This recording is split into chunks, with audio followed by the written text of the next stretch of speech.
साहिती परगणे जे शाहूकार ख़िते जी तारीख़ी शहर अब्जीलग मिठियाणीअ सां तलक रखंदड़ सूफ़ी शाइर ऐं रागी सैयद जाफ़र शाह बुख़ारी जो जनमु 1958 ईस्वीअ में थियो।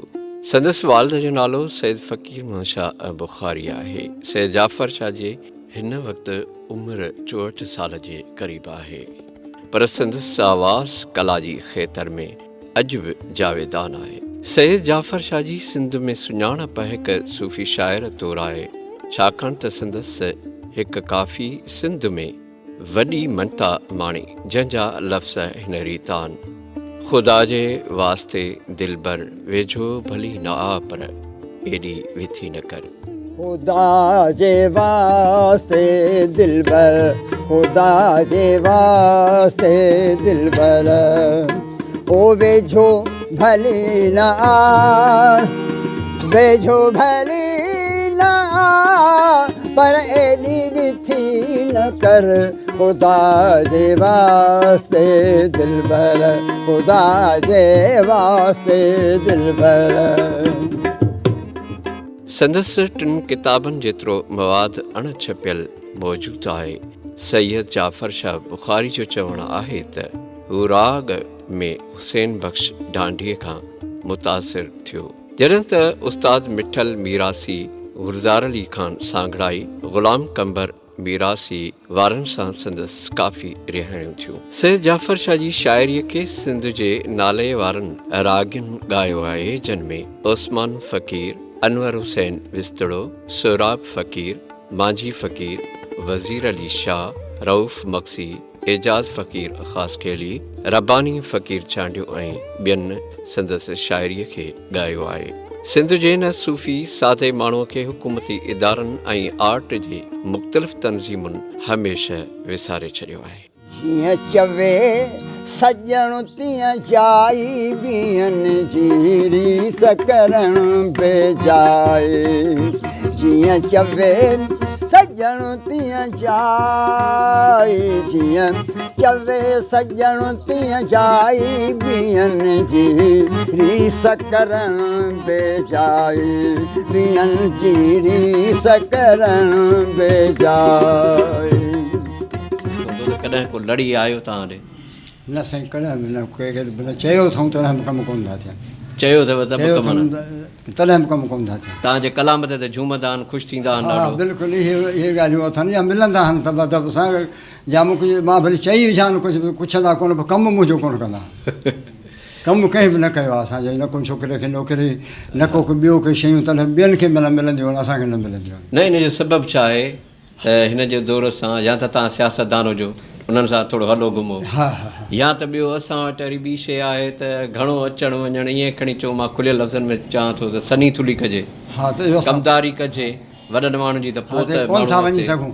बसि क़िस्मत सां को ईअं मिलणु थिए थो, बाक़ी असां इन लिहाज़ खां त वेंदा शाइर त हूंदो बि ख़ुदा आहे न साईं। उहो त हरू कंदे वेंदो बि कोन्हे, जेको सुठो शाइर आहे। असां ईअं ई सम्झंदा आहियूं त ही के सियासतदान जा ही जेके पंहिंजा असांजा आहिनि सो सुठड़ा आहिनि, पाण ई संभाल लहंदा, तंहिंजे करे वरी कोन चवंदा आहियूं। जेको चवंदा आहियूं पर असांखे हाणे थी ख़बर पए त न, हू इहो को कमु ॿियो आहे जेको असांखे सम्झ में सियासत अचे नथी, त वॾेरनि खे कहिड़े नमूने कमु चइबो आहे, उहो हू ॿिया ॼाणनि था जेके वठी। सियासतदान जो अदब, फ़नून लतीफ़ा सां, आर्ट सां, शाइरीअ सां, इन्हनि सां को बि चाह, का दिलचस्पी न हूंदी आहे। के चंद हूंदा आहिनि माण्हू, बाक़ी हुननि जो चाह न हूंदो आहे। जेकॾहिं को प्रोग्राम में घुराईंदो अथनि त हुननि खे प्रोटोकॉल मिलंदा ऐं हुननि खे पक आहे त असांखां प्रोग्राम कराए 20,000 30,000 घुरंदा, उन करे उहो कन लाचार कंदा आहिनि। पर तव्हांजी हिकिड़ी पंहिंजी सिंध में हिकिड़ी वॾी ख़िदमत आहे, ऐं जेको राग ॻाए पिया, असां पंहिंजे नाज़रीन खे उहो साईं जो राग बि ॿुधाईंदासीं, पर थोरी कचहरी ज़रूरी आहे त साईं जो तारीफ़ थिए। त वरी बि तव्हांखे नाज़रीन ॿुधाईंदो त साईं जाफ़र शाह मिठियाणी जेको तारीख़ी हवाले सां हिकिड़ो मशहूरु शहर आहे, ऐं हितां जो जेको मशहूरु शाइर हूंदो हुयो, हिकिड़ो रागी आहे, उन जो बि तव्हांखे मां नालो ज़रूरु खणंदुसि, न खणूं त माना इहा बेआज बि आहे, त आसिफ़ मिठियाणी। आसिफ़ मिठियाणी हिकिड़ो मशहूरु नालो आहे, उहो असांजे विच में त न रहियो आहे, पर दुनिया हुनखे सुञाणे थी। उन खां पोइ सोनो ख़ान बलोच बि मां सम्झां थो त मिठियाणी जो जेको अमर रागी हुयो, वॾो रागी हुयो, मिठियाण जो हिकिड़ो किरदारु आहे जेको बि विसारियल आहे। ऐं साईं जाफ़र शाह जेको फ़क़ीर तबियत जो माण्हू आहे, नक खां घुरे थो, न कंहिं ॾे वञे थो न कंहिं सां। मां इहा अपील कंदुसि पर इहा गुज़ारिश कंदुसि उन्हनि माण्हुनि ताईं त असांजा जेके सचा आर्टिस्ट आहिनि, जेके इश्क़ु रखनि था, मौसीक़ीअ सां इश्क़ु रखनि था, जेके शाइरीअ सां इश्क़ु रखनि था, जेके ख़िदमत कनि था ॿोलीअ जी क़ौम जी, त घटि में घटि तव्हां उन्हनि जी त परगोर लहो। त तव्हां भला इहो मूंखे ॿुधायो त आख़िर तव्हांखे कंहिं बि न चयो कंहिं वॾे प्रोग्राम में घुराए को एवॉर्ड ॾियणु, का पज़ीराई करणु, या हे जेके चैनल तव्हांजे शाइरी खे हलाइनि था उन ते कमाइनि था, शोहरत माणीनि था, पोइ उन्हनि कंहिं चैनल वारे न सी न कॾहिं बि चैनल वारे न चयो, कंहिं चैनल न को असां ई चवंदा आहियूं, न को असां ई हुननि खे चवंदा आहियूं, हुन इहो ख़्यालु कोन कंदा आहियूं। हालांकि अहिड़े शोहरत हर कंहिंखे बुख आहे त मां चैनल ते हुजां, न इहा असांखे न, इहा मूंखे कॾहिं बि न थी। एॾो राग थी वियो आहे जंहिंजा इन राग ते छा थो चओ, एॾो राग थी वियो आहे जंहिंमें का माना राग त आहे हींअर ख़ासि करे असां वटि जेके वस वारा आहिनि ऐं जेके चङा सॾजनि था उहे या त मायूं घुराईंदा आहिनि या मश्करनि खे घुराईंदा आहिनि, छो त हुननि जो त हाणे बाक़ी जेके असां पोयां जेके थिए कीअं हूंदासीं जो वॾा ई मश्करनि जे पोयां हाणे रननि जे माना हिकु उमिरि को मश्करीअ में आहे, रुगो मश्करीअ में आहे, या बाक़ी इहा ख़बर कंहिंखे बि कान्हे त हीअ ग़रीब आहे मिसकिन आहे, सभिनी खे ख़बर आहे। पोइ पाण ई संभालंदा आहिनि न त का नौकिरी वठी ॾियनि या कंहिं हे चवनि था त सदाईं ग़रीब मोहताज हुजनि। नाज़रीन तव्हांखे हिकिड़ी ॿी बि ॻाल्हि कयां मेन जेका आहे त साईंअ सां कुझु मसइला बि आहिनि, छो त रोज़गार हिनखे मिलियो ई कोन, कंहिं रोज़गार जे लाइ चयो हूंदो त बि न मिलियो। हिन जो फ़र्ज़ंद आहे, नंढिड़ो पुटु आहे जेको बि मज़ूरी करे थो ऐं पढ़ियो लिखियो आहे, पोस्ट ग्रेजुएट कई आहे, उन टाइपिंग शॉर्टहैंड कई आहे, कंप्यूटर कयो आहे, पर पंहिंजे हालातनि खे ॾिसी करे हू सिलाई मशीन जो कमु करे थो, यानी मज़दूरी करे थो। साईं जे घर में हिकिड़ो ॿियो हिन जो ॾोह टुड़ो आहे जेको बि ठीकु कोन्हे। कॾहिं कॾहिं ईअं थींदो आहे त साईं दवा वठण लाइ बि परेशान हूंदो आहे, हुनखे चङी तरह घर बि कोन्हे, हिकिड़ो कचो घर आहे हुनजो। तव्हां हुनजो जॾहिं घर ॾिसंदव ऐं तव्हांखे ॾेखारींदासीं त तव्हांखे वाक़ई बि हिकिड़ो अफ़सोस थींदो, डुख थींदो। त आख़िरकार मुंहिंजो सुवालु आहे, तव्हांखे सुवालु आहे, जेके एलीट क्लास जा जेके भलियुनि गाॾियुनि में चढ़ी एसियुनि में घुमो था, तव्हांखे का ख़बर कान्हे त असांजे ग़रीब माण्हूअ जो हाल छा आहे।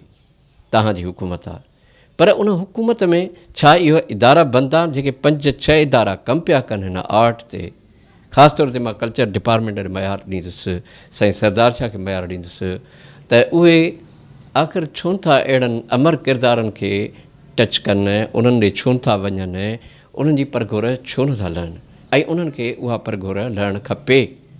ऐं साईं जाफ़र शाह सां जेको अलमियो आहे इहो गुरबत जो आहे। जेकर ग़रीब न हुजे हा शाहूकार हुजां त जेके वॾा इवेंट थियनि था, दुबई में थियनि था, इस्लामाबाद में थियनि था, कराची में थियनि था, बीच लक्सरी में थियनि था, लिटरेचर फेस्टिवल थियनि था, उन्हनि दोस्तनि खे बि इशारो आहे जेके लिटरेचर फेस्टिवल कराइनि था ऐं मनपसंदि माण्हू घुराए उन्हनि खां सिंगिंग कराइनि था, उन्हनि खे दाद ॾियनि था, उन्हनि खे अवॉर्ड ॾियनि था, उन्हनि खे पैसा ॾियनि था। छा साईं जो को बि राइट कोन्हे, को बि हक़ु कोन्हे? बसि असां हिन जे गीतनि ते नचंदासीं, हिननि जे गीतनि ते झुमरियूं पाईंदासीं, ख़ुशि थींदासीं। ही बसि माना कंहिं बि लिस्ट में न आहिनि। साईं सरदार शाह, मोहतरम साईं अकबर लिगारी साहिबु, मुंहिंजी तव्हांखे नंढड़ी गुज़ारिश आहे त तव्हां अहिड़नि अमर किरदारनि जी ज़रूरु सार लहो ऐं सुभाणे जॾहिं ही हलिया वेंदा त पोइ असां वरसियूं मल्हाए, रोई, ओछंगारूं ॾेई, वॾा मकाला पढ़ी, वॾियूं ॻाल्हियूं करे ऐं इहो चवंदासीं, साबित कंदासीं त वॾो माण्हू हो। आख़िर लफ़्ज़ इहे आहिनि, वॾो माण्हू हिन जो वॾो कमु हो। पर जॾहिं हिन वक़्तु मुफ़लिसी वारी ज़िंदगी गुज़ारे थो, गुरबत वारी ज़िंदगी गुज़ारे थो, त आया तव्हां उन ॾांहुं नज़र छो नथा विझो त साईं जाफ़र शाह मिठियाणी में रहे थो, हुन जो ॻोठड़ो मिठियाणी सां गॾु अबजी आहे जेको मशहूरु आहे। हितां जो अबजीअ जो ॿियो बि शाइरु आहे जेको मशहूरु आहे पूरी सिंध में, गुलबार बाग़ाई, उहो बि असांजी हिन महफ़िल में मौजूदु आहे। ऐं खोड़ सारा साईं जा शागिर्द आहिनि।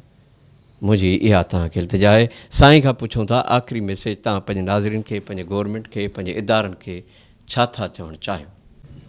हाणे असांजी अर्ज़ु इहो आहे त हींअर कल्चर डिपार्टमेंट में असांखे घुरायुनि तॾहिं माना उन वक़्त में त इन्हनि खे असांजी अपील आहे त भला जे हिकिड़ो ॿिया जेतिरो बि ॻाइनि था, असां ईअं नथा चऊं त असां घटि आहिनि, उन्हनि लाइ आहिनि ऐं असां लाइ को वज़ीफ़ो बि न आहे ऐं कुझु बि न प्रोग्राम न त छो भला संभालियो नथो वञे, इन में सबबु छा आहे, हुननि खे छो थो संभालियो वञे ऐं असांखे छो नथो संभालियो वञे, इहा हू पाण वधीक ॼाणनि था त असांजी संभाल ज़रूरु न अदबी संगत जो बि त किरदारु आहे न, जेको मर्कज़ आहे तव्हांखे सुञाणनि था, बिल्कुलु हा अदबी उन्हनि संगत बि कॾहिं माना अहिड़ी ॻाल्हि न कई। बिल्कुलु ज़ाती तरह को दोस्त आहिनि त उहे मदद कनि था, ज़ाती तरह ज़ाती तरह हा, बाक़ी हूअं उन जे लिहाज़ खां नथी थिए जो उहो हुननि जा वास्ताब आहिनि उन्हनि सां। मां फेवरेट अज़म मां जंहिंजो जेको माण्हू आहे उनखे मिले थो, तव्हां लाइ माण्हू आहे त बिल्कुलु बिल्कुलु सॾाए बि कोन था ॾियनि, सॾाए बि हिकिड़ो प्रोग्राम में बि नथा न न न न कोन ॾियनि। बाक़ी ज़ाती तरह जेके दोस्त आहिनि उहा त हिकिड़ी ॿी ॻाल्हि आहे जो मां तकलीफ़ में आहियां, उहे वीचारा सायो करे बि संभाल लहंदा आहिनि, हर महीने ॾियनि बि था।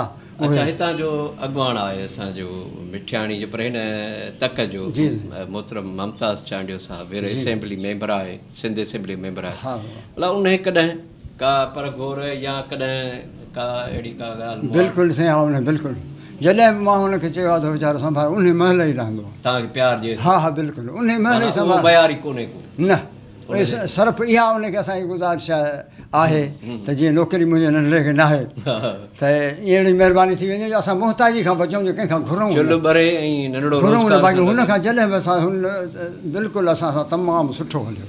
ऐं नौकिरी वठण लाइ माण्हू चवंदा बाबा हिन छोकिरे खे पढ़ायो, अप्लाई करायो, ईअं कयो, ऐं पंहिंजी मेरिट हींअर सिफ़ारिश जी नौकिरी कान्हे। हा जी बाबा, पर मां त वरी इहा गुज़ारिश कंदुसि कल्चर डिपार्टमेंट खे या हिननि वस वारनि इदारनि खे, जेकॾहिं का नंढड़ी नौकिरी 5 चौथे स्केल जी बि नंढड़े खे ॾींदा त मां सम्झां थो तव्हांजो मसइलो इलाही हल थी वेंदो, छोकिरो रोज़गार सां लॻंदो।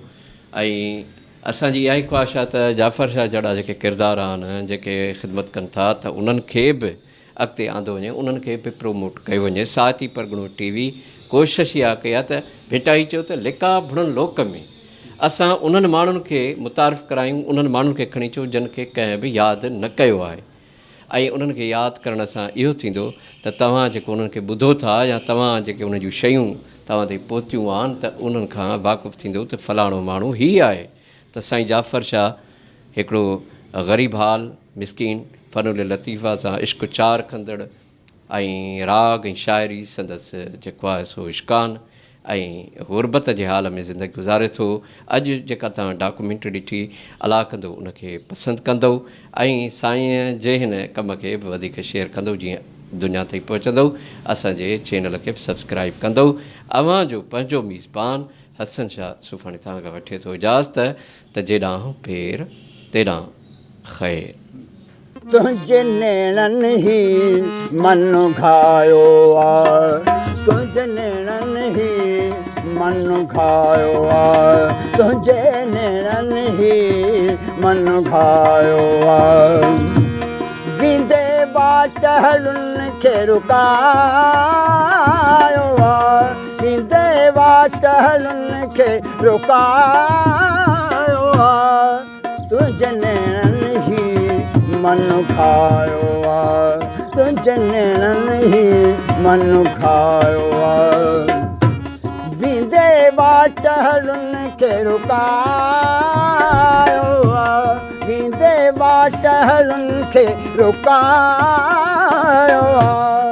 तुंहिंजे नेणनि ही मन खायो आहे, तुंहिंजे नेणनि ही मन खायो आहे।